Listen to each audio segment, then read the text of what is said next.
My name is Yunior Lopez, and I am the founder and music director of the Dr. Shirley Linzy Young Artist Orchestra of Las Vegas.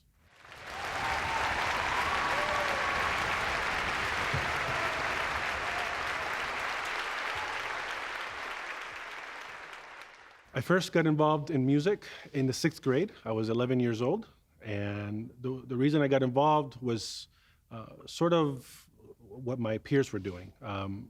In the 5th grade, we had several schools come and visit recruiting. One of the schools was K.O. Knudsen, and the orchestra there was very, very good. Carrie Bennett, who's the conductor of the Academy Orchestra, was the conductor there at the time. And after we heard all the different programs perform or play or whatever, we were all drawn to the orchestra. It was just very intriguing, I guess. It was very well put together. So a lot of my friends and I just signed up for orchestra. And I remember, I believe all of my friends chose the violin. And I've always been sort of, I guess you can say a rebel, or I hated following people. I like to do my own thing or go on, do my own lane or whatever. And I didn't want to pick the violin. The second choice that was very popular was the cello. And I like the cello. I sort of sometimes regret picking it maybe, but I rode a bike to school. And you can imagine holding a cello while riding a bike.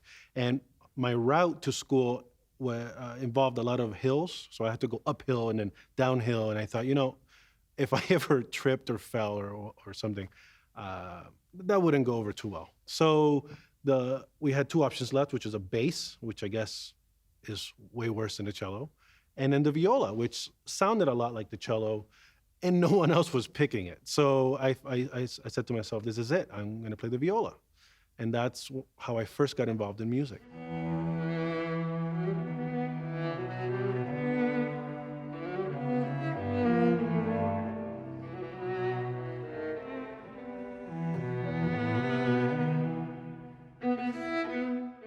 Do I have any regrets about picking the viola? No, I don't. And I love the viola. I love playing it, and I feel like it matches my voice and maybe even my personality, if that makes any sense. But I wouldn't go back in time and trade it for anything.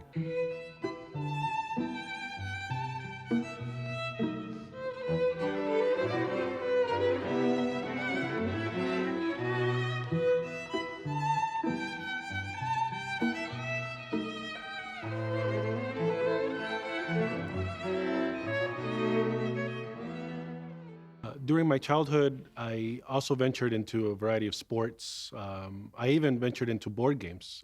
I competed professionally, believe it or not, in checkers and chess. In 2004, I believe I was a national champion in checkers. And I did speed skating for many years. And I really enjoyed speed skating. It was something fun to do. It was very competitive. A little dangerous, I guess you could say, but I sort of enjoyed the adrenaline that it brought.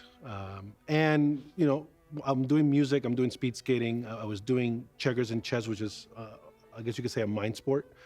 So I was doing a lot of things at once, and eventually I started dropping them.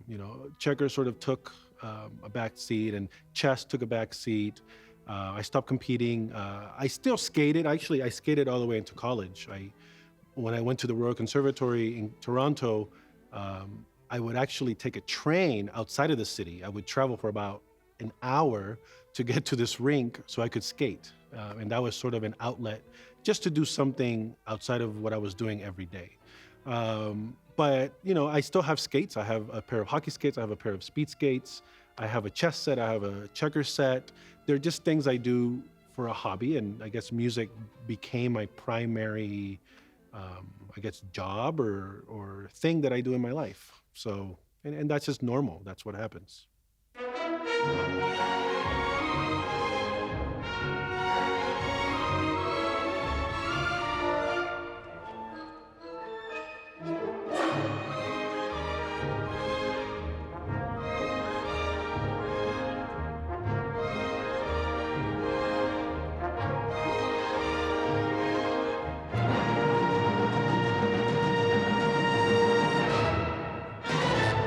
So my favorite type of music would probably be world music, and I listen to a lot of music. I love jazz. I love I classical, but believe it or not, I don't listen to a lot of classical music. I used to, and I sort of found that I become a better artist or a better performer by listening to other artists that are not in my field. So I've really enjoyed learning about other cultures, other musical styles and genres. And right now, I'm really into a singer from Spain. Actually, two singers from Spain. One of them is named Buika, uh, who's really great, and she recently did an interesting album featuring music from Africa that I really enjoy. And another one that I like is Natalia Jimenez, who's a Spanish singer. And even though they're both Spanish singers, they're both completely different. Buika has sort of jazz and even Afro-Cuban elements to her songs. She's done a lot of collaborations with Cubans. I'm Cuban, so there's a connection. But Natalia Jimenez is more of a a Spaniard. I don't want to say pop, but she's sort of in that world. But she ventures out into a variety of other genres. She recently did this really great all Mexican project that I really really like, and it fits her voice very well, and she really does it justice. So I would say that that's my favorite type of music, just listening to a variety of artists from different parts of the world.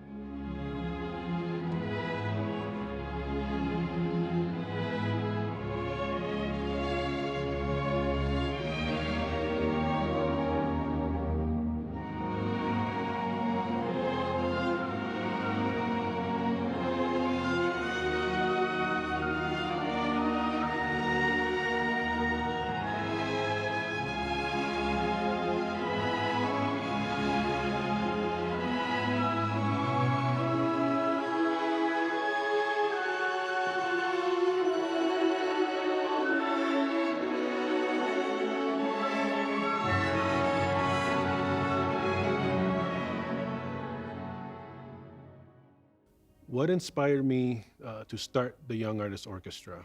Uh, it's a little bit of many things.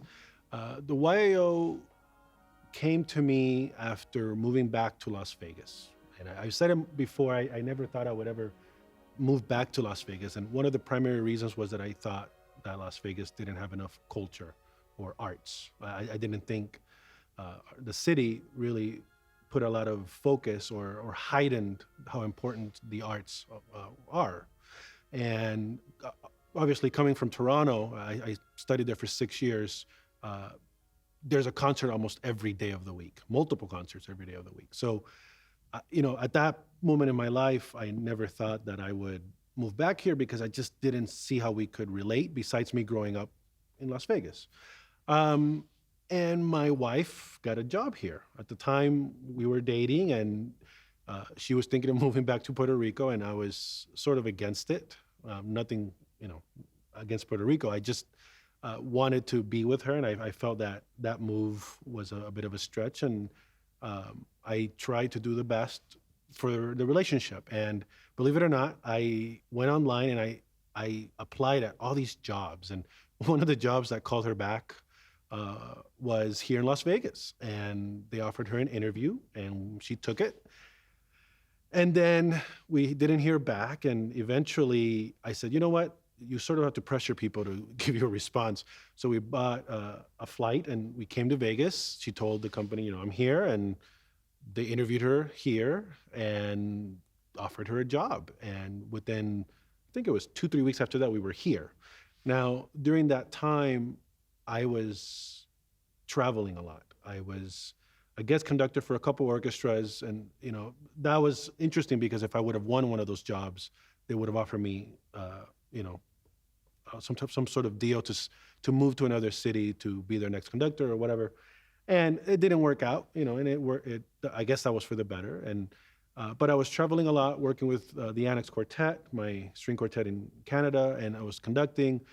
And eventually, my wife said, you're either here with me in Las Vegas or we're not going to be together. And I guess that was what put a lot of pressure on me to figure out a way to stay here. And I guess one of those ways was to do something that I loved and something that sort of reflected to what I wanted to do with my future.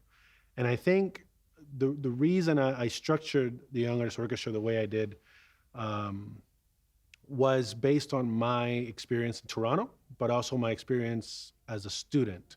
For example, I was never in the position, at least my parents were never in a position of paying to be in an after-school program. So programs can cost hundreds of dollars a year or $100 a month or whatever.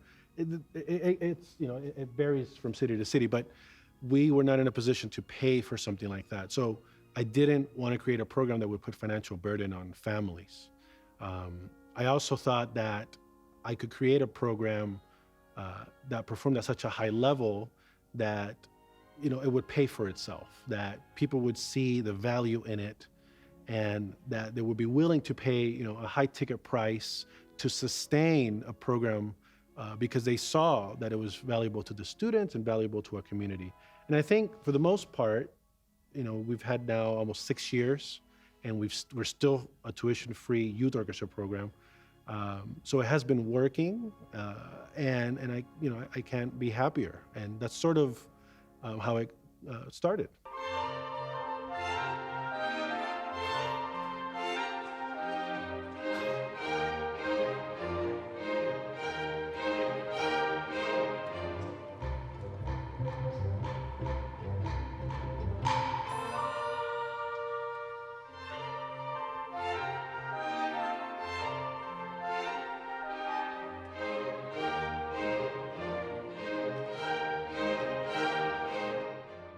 Do I feel as if the tuition-free component brings in more talent?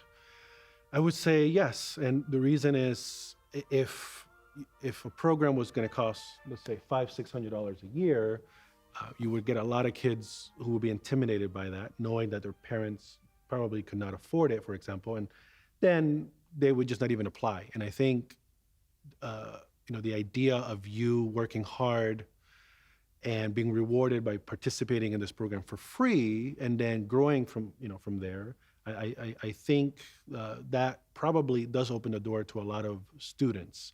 One of the things that has been surprising in the last several years is how diverse the program really is. And I feel like now a lot of organizations say their program is diverse, and what they really have is a lot of, let's say, Hispanic or Latin students, or a lot of African American students, and they say that's diversity. But with YAO, we have a pretty even spread, and that wasn't on purpose. It wasn't as if we chose to weed people out or we wanted to have certain numbers.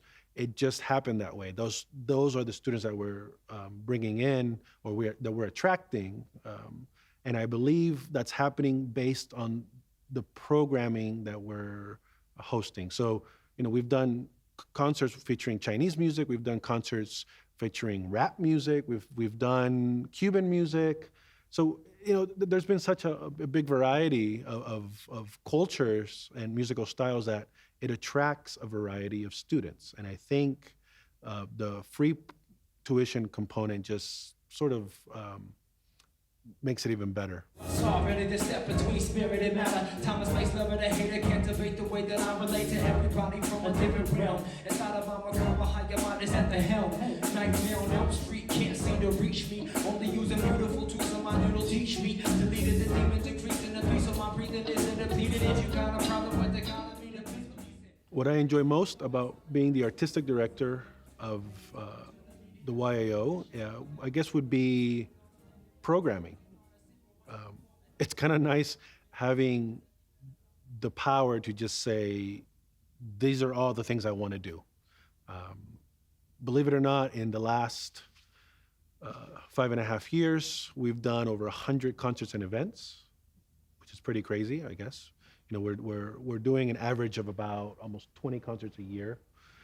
And I guess, what makes me the happiest is being able to sit down and create really great programs that attract members of our community, not just the students, but people who want to be involved in the arts.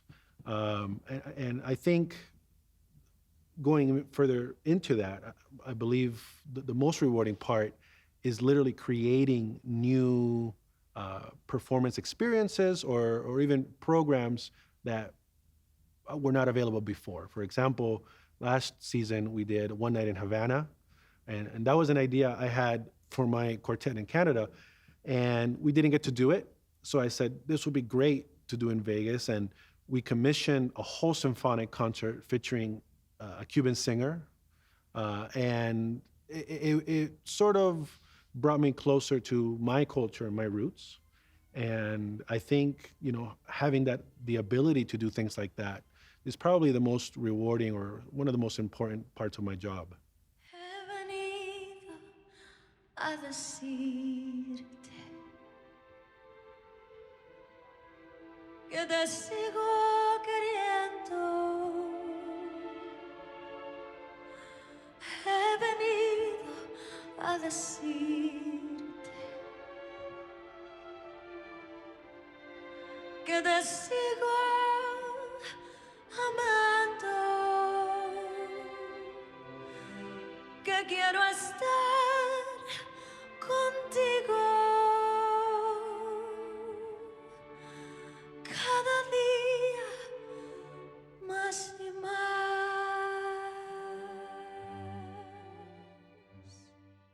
I do have other programs or dreams that I want to do.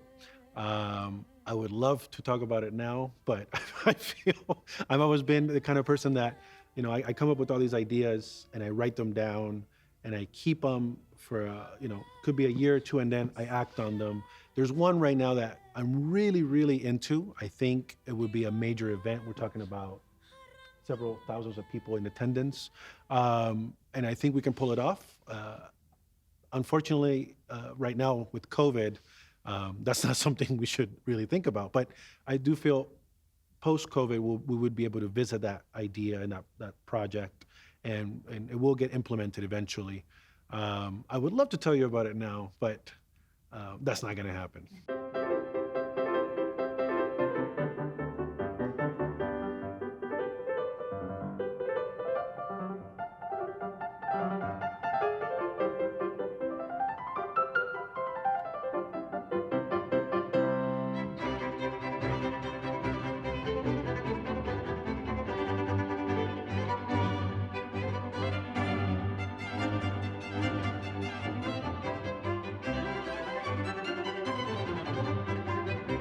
My favorite YAO memory or concert, I have two, and I'm not going to choose between them. And they are my favorites for two different reasons. One was West Side Story at the Smith Center.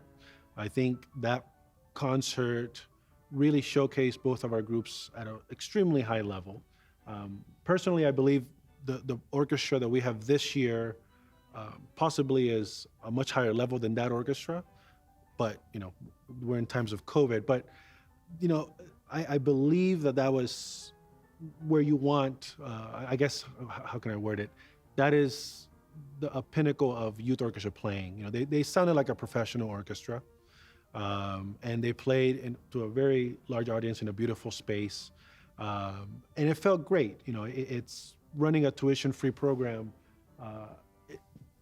The cost of running the program is not free. So by us being there and being able to afford it and put it up and having that many people from the community interested in attending the concert and being willing to pay a high-level ticket cost really meant a lot. And the other one I would say would be the One Night in Havana concert, just because it was so close to my roots, but also it was the first concert my mom was able to attend.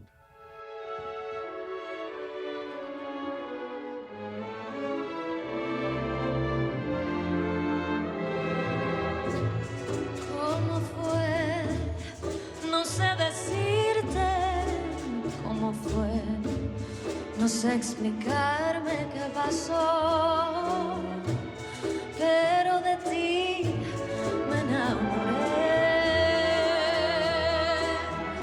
Fue una luz que iluminó todo mi ser, tu risa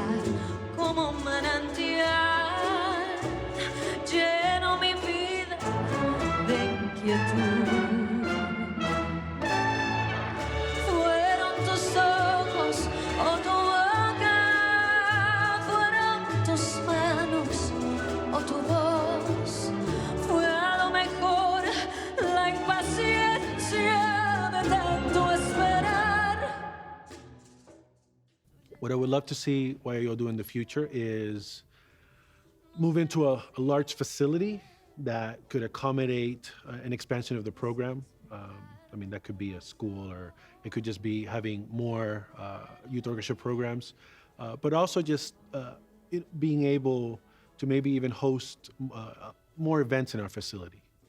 I think the more we're able to give students the opportunity to express themselves, it's probably the most important thing we will be able to offer them as artists. And I really do believe that in the near future, we would be able to have a large facility to be able to accommodate, more smaller scale events, but also just more students. I guess if you look at YAO when it started, we had 22 students. After the end of the first year, we had 100. The year after that, we went to 130. And believe it or not, during the pandemic, we surpassed 150. So, I'm pretty positive that the program's going to keep growing. More interest will grow within students in the community. And I believe that the YAO, like I said, will grow, and we will need to accommodate the next generation of students.